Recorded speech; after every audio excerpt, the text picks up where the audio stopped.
Amados irmãos, que a paz do Senhor Jesus Cristo esteja com todos nós. Sou o pastor Alex Esteves.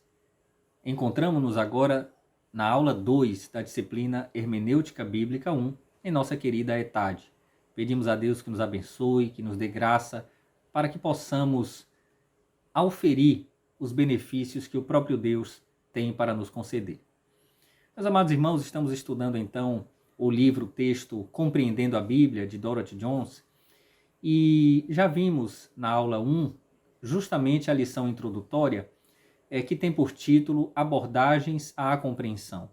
E hoje veremos a aula 2, Abordagens ao Estudo da Bíblia. Veremos técnicas de perguntas ao texto para uma compreensão do seu conteúdo.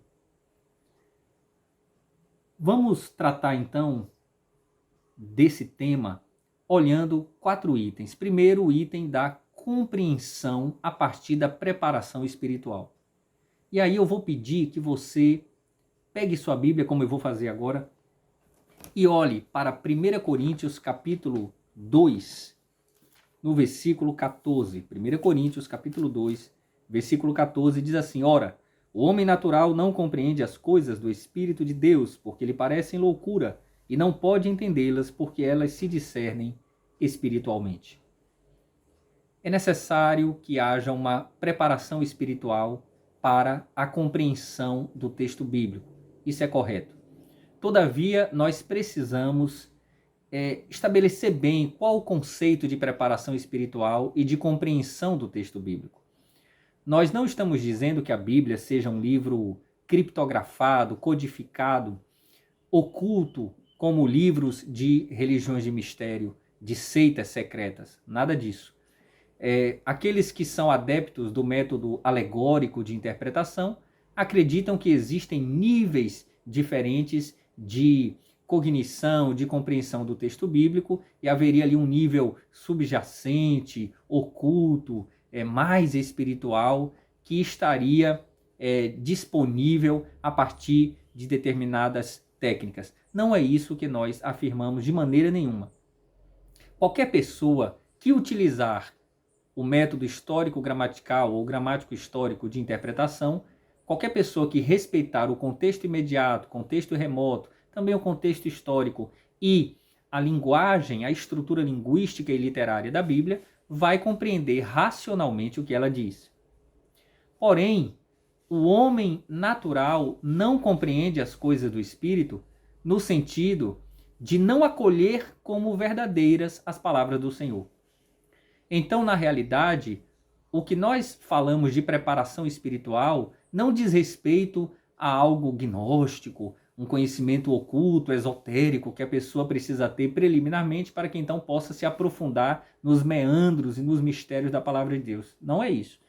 Mas sim que o homem espiritual consegue acolher como verdade o Evangelho do Senhor.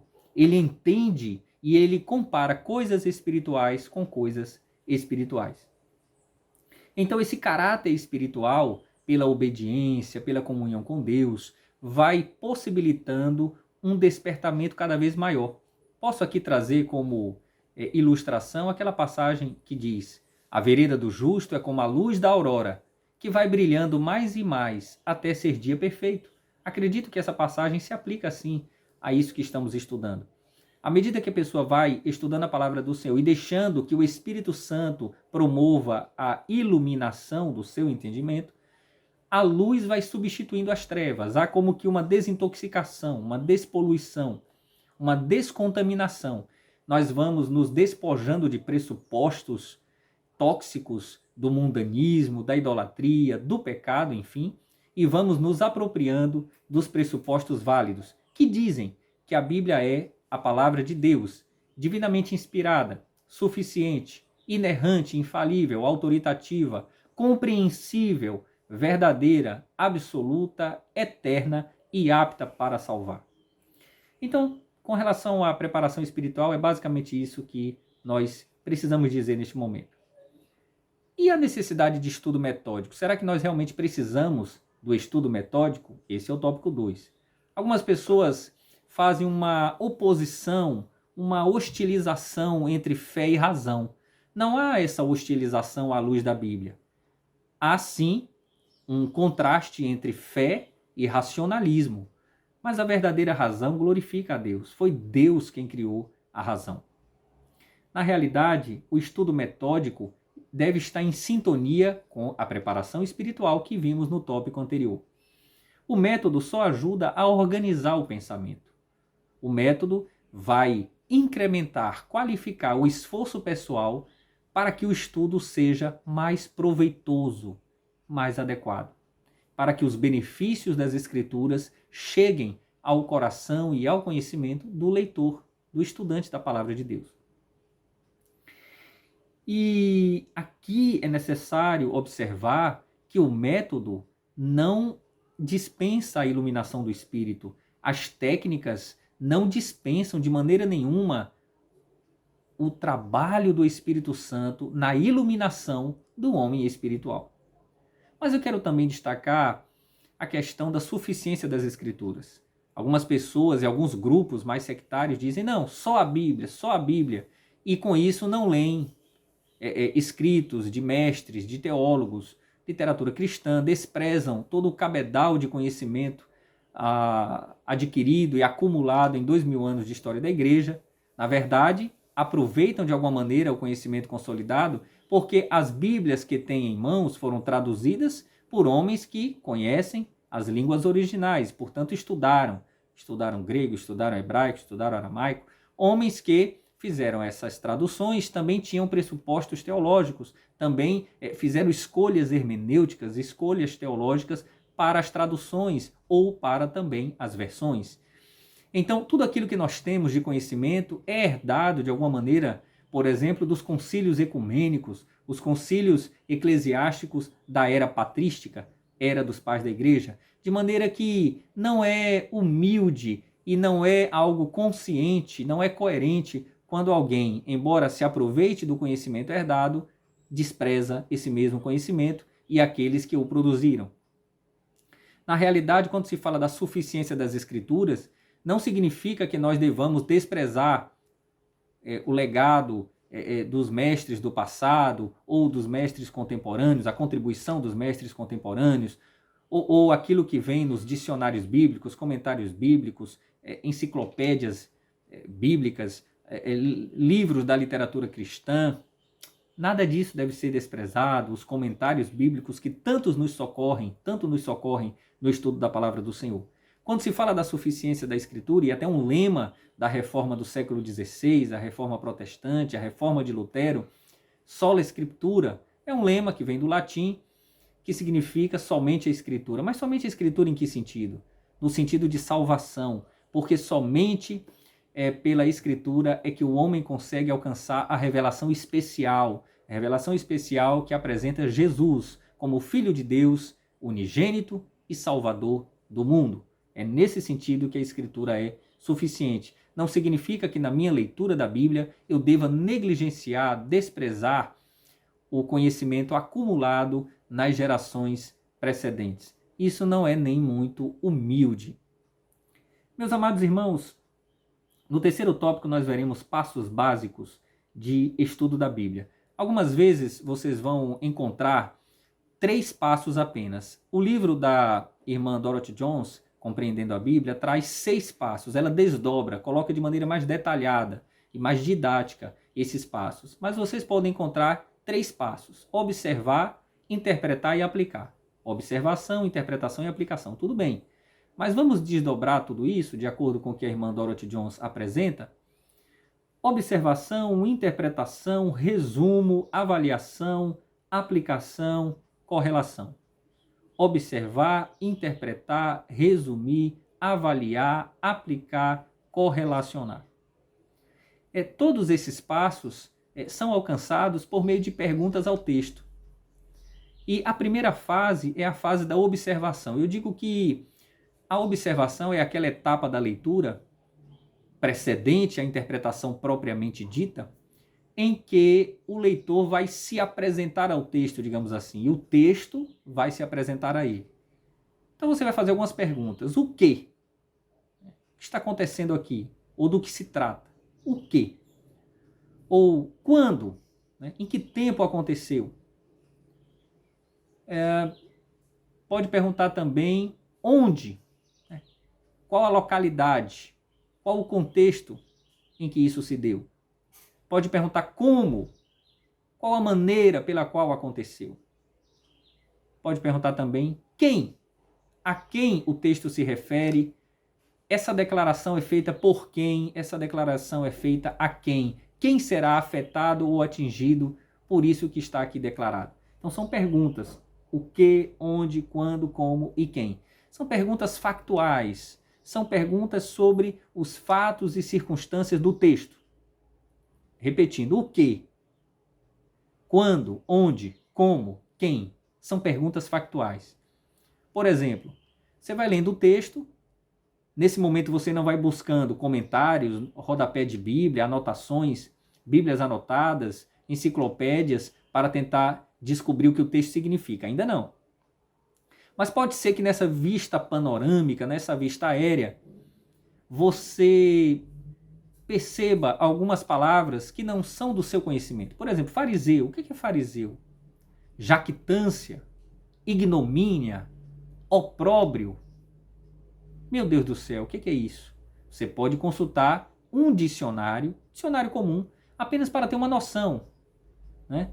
Talvez até um dicionário bíblico, mas não avançando muito, para que você não antecipe a etapa da interpretação, para que você tente, com aquilo que você tem, o que é dracma, o que é saduceu, né?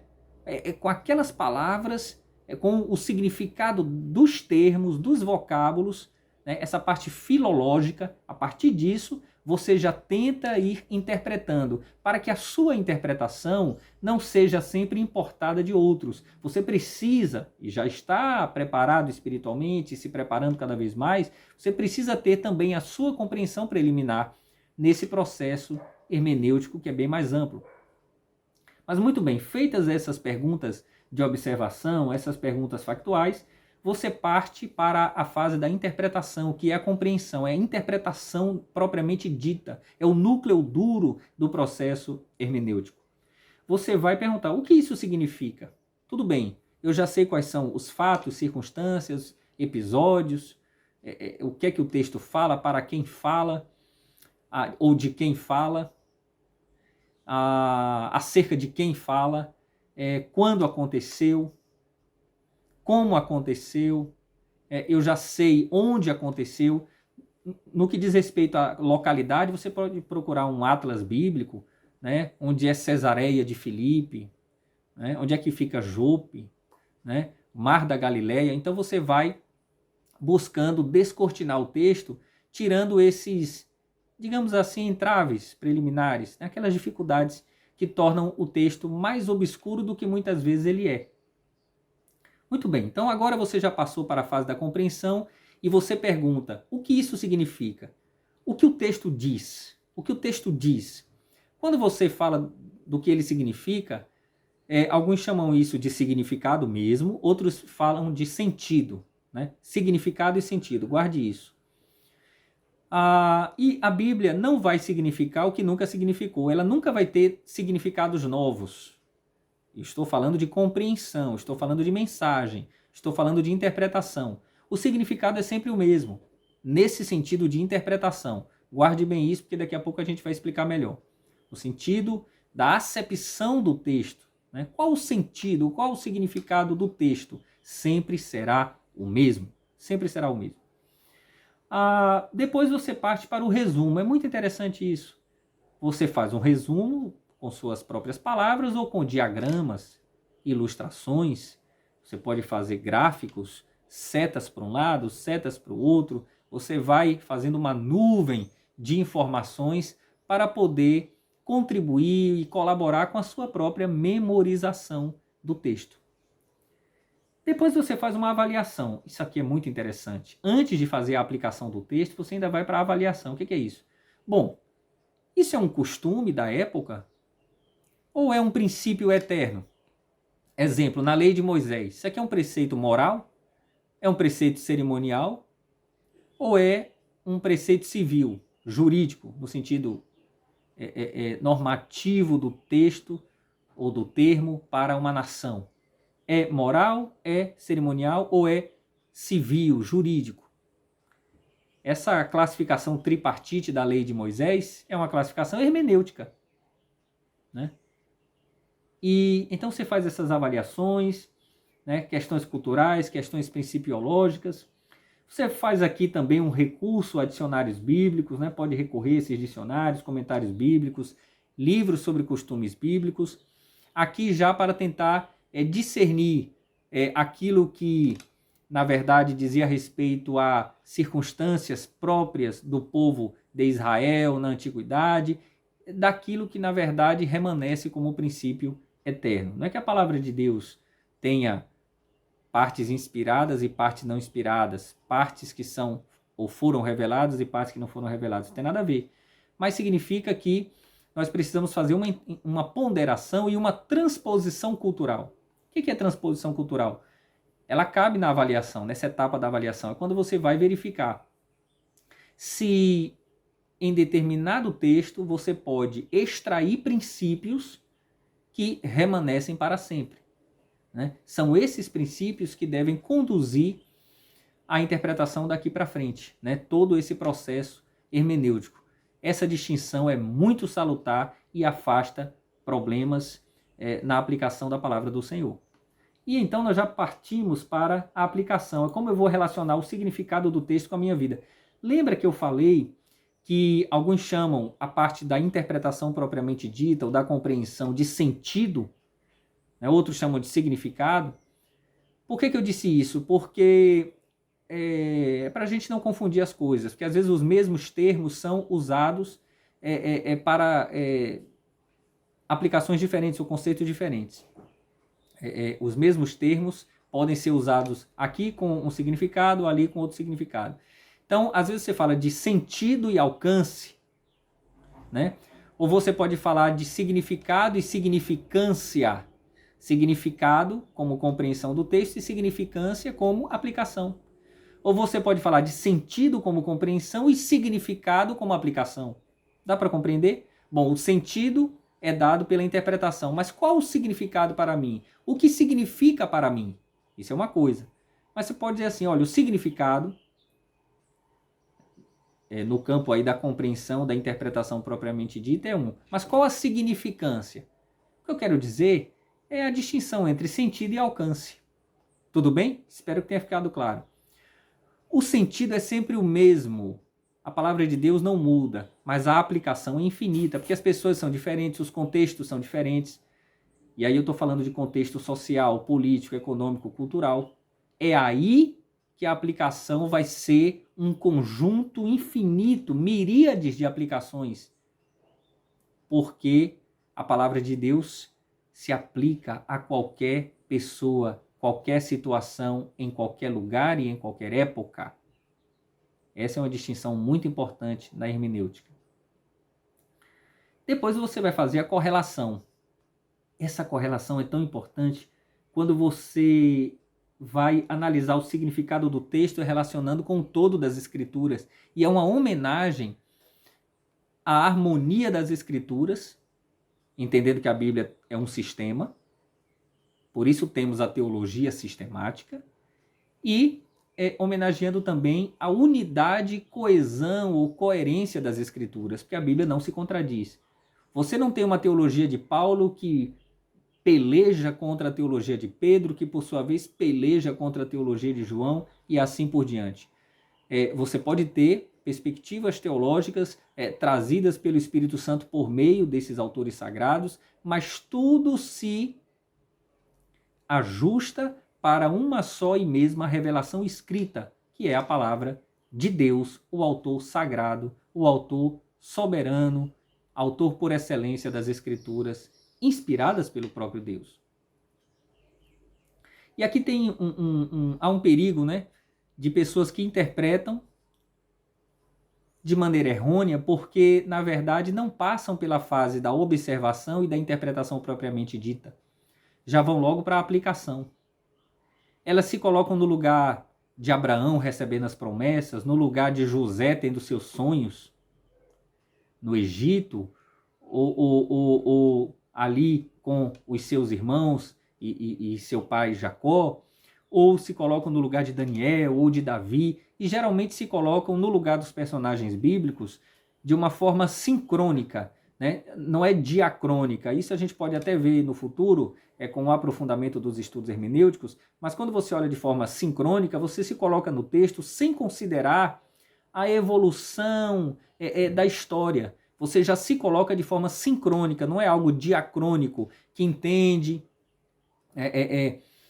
o termo no seu contexto e a sua aplicação posterior, considerando aquilo que aquele termo, aquele enunciado, aquela frase, aquele parágrafo disseram naquele primeiro momento. Não, de forma sincrônica a pessoa já se coloca no meio do texto, como se fosse até um personagem, sem considerar a história da redenção, sem considerar o liame que há entre os textos dos livros de Gênesis até Apocalipse. A pessoa já se coloca no meio. Mas é interessante que isso é algo deliberado, porque ninguém quer se colocar no lugar de um Saul, por exemplo, né, de um Golias, de um fariseu hipócrita, ninguém quer se colocar no lugar de um Judas Iscariotes, a pessoa já se coloca no lugar do mocinho, do personagem benfazejo, daquele que aparece como herói. Ele não se coloca como muitas vezes aquilo que ele é, um pecador terrível, para o qual o texto está dizendo mude.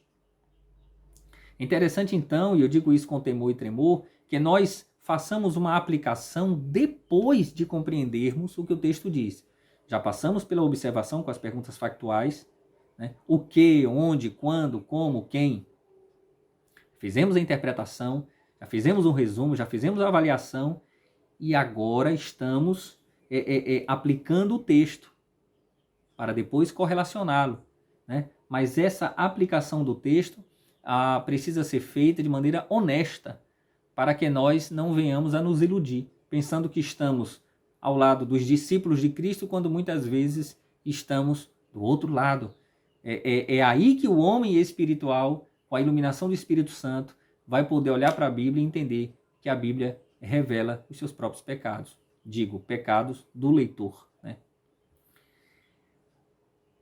Eu gosto de dizer nas pregações que interpretar a Bíblia de forma deliberadamente equivocada, sem atender aos pressupostos válidos de interpretação, pode ser uma forma de infringir o mandamento de não tomar o nome do Senhor em vão. Êxodo 20, versículo 7. Quando a pessoa diz coisas que Deus não disse e usa o nome de Deus, porque diz a Bíblia diz isso, a Bíblia diz aquilo, quando a Bíblia não disse, isso é tomar o nome de Deus em vão. Perigoso, né? Pensemos sobre isso, porque muita gente incorre nesse erro.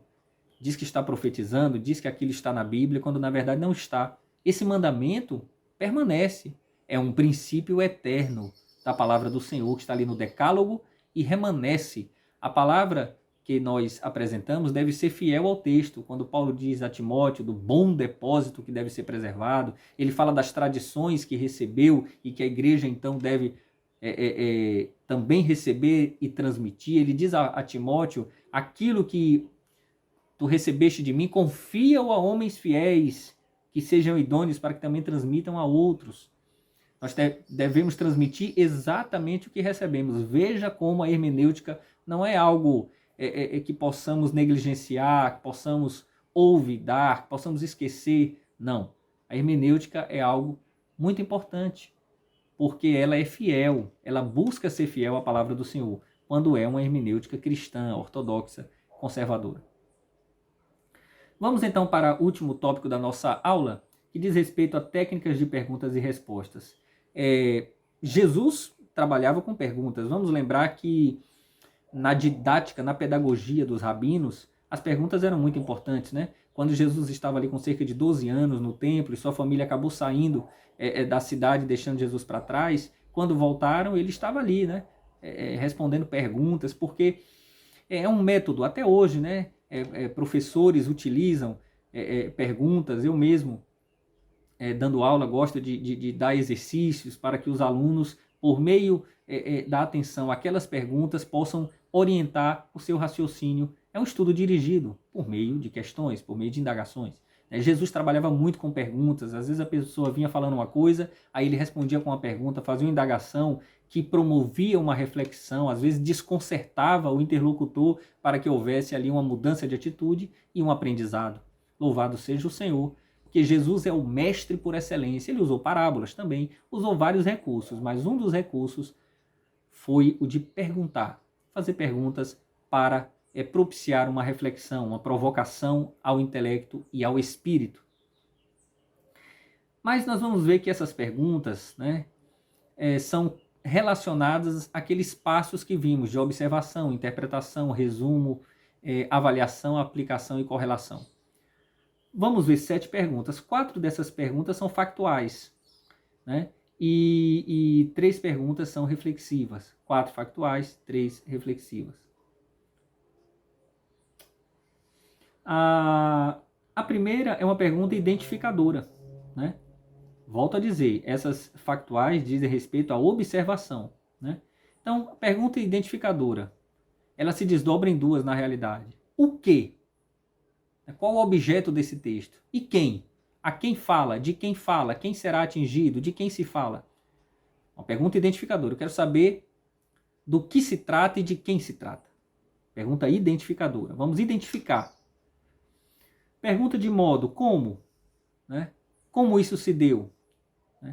É interessante que os recursos retóricos e as estruturas, as formas literárias dentro de cada gênero, porque você tem um gênero literário, pode ser uma lei, pode ser um texto profético, um texto apocalíptico, pode ser um sermão, pode ser um texto doutrinário, pode ser uma epístola, pode ser uma genealogia, né, um detalhamento de tabernáculo ou de templo. Tudo isso vai vir, por exemplo, poemas, cânticos, tudo isso virá em formas literárias. Então você tem o gênero literário, que é um formato maior, e dentro dele você pode ter vários formatos, são as formas literárias, né? Então quando você olha para o texto, né, e vê a maneira como o texto se formaliza, como ele se apresenta, isso também contribui para a compreensão. Aí eu estudo dos recursos retóricos e dos gêneros literários, também das formas literárias, das estruturas literárias. É uma área muito interessante da hermenêutica. Quando você faz outra pergunta temporal, quando? Nem sempre você vai ter uma datação. Você tem profetas que trazem uma datação muito precisa, mas, de modo geral, não haverá essa datação, né? Mas você pode saber, assim, por exemplo, olhando o livro de Daniel, você tem capítulos que claramente estão colocados ali de uma forma não cronológica, né? Então você precisa verificar que quando ele fala do rei Belsazar, né, a morte do rei Belsazar, né, vem narrada antes de coisas que serão relacionadas ao período do rei Belsazar. Então você precisa fazer uma transposição para compreender melhor o que é que vem antes, o que é que vem depois, né? O antes e o depois, ainda que você não tenha uma datação, mas você tem o antes, você tem o depois. Você tem uma cronologia, pelo menos, no encadeamento das cenas do texto, né? Tudo isso é interessante, a atmosfera do texto, o tom de voz de quem fala, né? Essa interpretação também é interessante. Como será que foi o tom de voz desse personagem? Né? A passagem como se fosse um filme no cinema mesmo, né? Às vezes mais ágil, como no Evangelho de Marcos, às vezes mais lento, mais reflexivo, né? Então, esse passo, esse compasso, né? O tom de voz imaginado e permitido pela própria interpretação do texto, pelas formas literárias, tudo isso vai nos ajudar. E esse quando, né? Essa pergunta temporal, que é uma pergunta factual da etapa da observação, vai ajudar o leitor, ainda que ele não tenha uma visão cronológica propriamente dita, mas ele terá um antes e um depois. Às vezes se trata de um flashback, às vezes o texto retorna, né? Vai ao passado, às vezes ele vai à frente, né? Então é necessário que nós tenhamos uma compreensão da importância dessa pergunta temporal. Também a pergunta local, onde aconteceu? Né? Jericó, Jerusalém, foi no monte, não foi, à beira da praia, tudo isso compõe um quadro, né? Tudo isso compõe um quadro, e parece que foi o autor Leland Hicken, né? No livro Formas Literárias da Bíblia, Leland Hicken, ele fala que a forma é tão importante quanto a mensagem. Nós não devemos desprezar as formas literárias da Bíblia, gêneros literários, recursos retóricos, Porque se a Bíblia entendeu de utilizar-se para a sua mensagem dessas formas, gêneros e recursos retóricos, é porque alguma razão há. Então, quando eu olho também para os locais, né, onde as coisas aconteceram, eu estou olhando para o cenário, eu estou olhando para a atmosfera, eu estou olhando para circunstâncias que vão me colocar dentro do texto no sentido de compreender os fatos, episódios e circunstâncias. Isso é muito especial e muito útil ao leitor. Depois dessas perguntas factuais, nós partimos para as perguntas reflexivas, né? Essas perguntas reflexivas são perguntas definitivas, perguntas racionais e implicativas. Definitivas, racionais e implicativas. Vamos tentar entender melhor? A definitiva já é aquela da interpretação. O que significa? O que o texto diz, não é o que ele diz para mim. Aí é a aplicação. O que o texto diz? Qual a mensagem? A mensagem dele para sempre. O que é que ele fala para qualquer pessoa, e qualquer pessoa, usando essas técnicas e o método histórico-gramatical ou gramático-histórico, dá no mesmo, poderia entender. O que é que qualquer pessoa, independentemente da classe social, gênero, cor, etnia, condição econômica, ideologia política, preferências pessoais, o que é que qualquer pessoa deveria compreender ao ler esse texto, pela gramática e pelo contexto imediato, remoto e contexto histórico? É a parte da interpretação. Aqui, Dorothy Jones diz que a gente vai olhar para termos, para declarações, para gramática, para formas literárias, tom e atmosfera geral do texto, né? Então, eu olho para tudo isso, para frases, enunciados, que são sentenças, termos, formas literárias, recursos retóricos, a atmosfera do texto, o tom, a passagem de uma cena para outra. Eu vou olhar para tudo isso e perguntar o que isso significa. Pergunta racional. Por quê? Essa pergunta racional é tão interessante. Lembra que entre aquelas perguntas que nós mencionamos, onde, quando, há a pergunta por quê. No livro está dito sobre essa pergunta por quê, mas ela vai migrando, ela não está nessa fase de observação, ela está numa fase posterior, reflexiva. Por quê? No direito a gente fala da interpretação teleológica. Interpretação teleológica, que é da finalidade. Qual a finalidade desse texto? Mas aqui há uma interpretação racional. Nós falamos no direito a ratio, do latim ratio, né, na hermenêutica jurídica. Qual a ratio legis? Qual o espírito, né, que em Montesquieu se fala o espírito das leis? Né? Aqui a gente aplica uma interpretação racional. Não é nem a finalidade ou o propósito, mas é a intenção, a motivação. O que levou Judas a escrever a sua epístola geral? Ele mesmo diz. Querendo escrever acerca da nossa comum salvação, ele precisou, foi compelido a escrever sobre a necessidade de batalharmos pela fé que uma vez por todas foi entregue aos santos. Ele diz por quê. Havia falsos mestres, rochas submersas, nuvens sem água, árvores infrutíferas, e ele vai dizendo qual a sua intenção, a sua ratio, né, o porquê, a sua motivação para escrever aquele texto. Depois nós partimos para a pergunta implicativa. O que isto implica? Tá, é aquela pergunta famosa. E daí? Eu faço o que com isso? Que eu já entendi, né? Aqui você vai avaliar princípios eternos, costumes, questões culturais, circunstâncias da época. Você vai aplicar, vou trazer para mim, ou para a minha comunidade, ou para o meu país, a minha época, e vou correlacionar. O que é que isso tem a ver com a Bíblia toda? Ou com as epístolas de Paulo de modo geral, ou de João, ou de Pedro, etc. Né? Aí eu vou olhar princípios, contexto remoto e vou olhar também propósito. Aqui eu creio que podemos aplicar a interpretação teleológica, tem a ver com teleios, né? Que é finalidade, propósito. Para que serve esse texto? Né? Tá bom, meus irmãos? Então, olhando dessa maneira, nós vamos ter uma visão melhor da palavra do Senhor. Nós vamos poder compreender a palavra de Deus de uma maneira mais frutífera, né?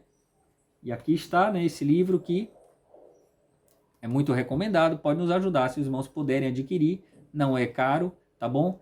Acredito que pode ser um bom manual para os irmãos, né? Em outras aulas eu poderei eventualmente trazer, eu tenho muitos livros de hermenêutica, de exegese, nem todos eu recomendo, alguns eu tenho para efeito de pesquisa, mas que não são úteis para o estudo de hermenêutica, até porque alguns deles nem de hermenêutica tratam de outras questões, mas levam o nome de hermenêutica por algumas questões filosóficas e ideológicas do nosso tempo. Mas esses livros que eu mencionei na aula 1 e nessa aula, acredito que serão úteis para a compreensão dos irmãos. Essa aula vai ficando por aqui, tá bom? Temos aí quase 40 minutos, mas eu espero que os irmãos vão estudando e que nós possamos ter um bom aproveitamento. Até a próxima aula, que Deus abençoe.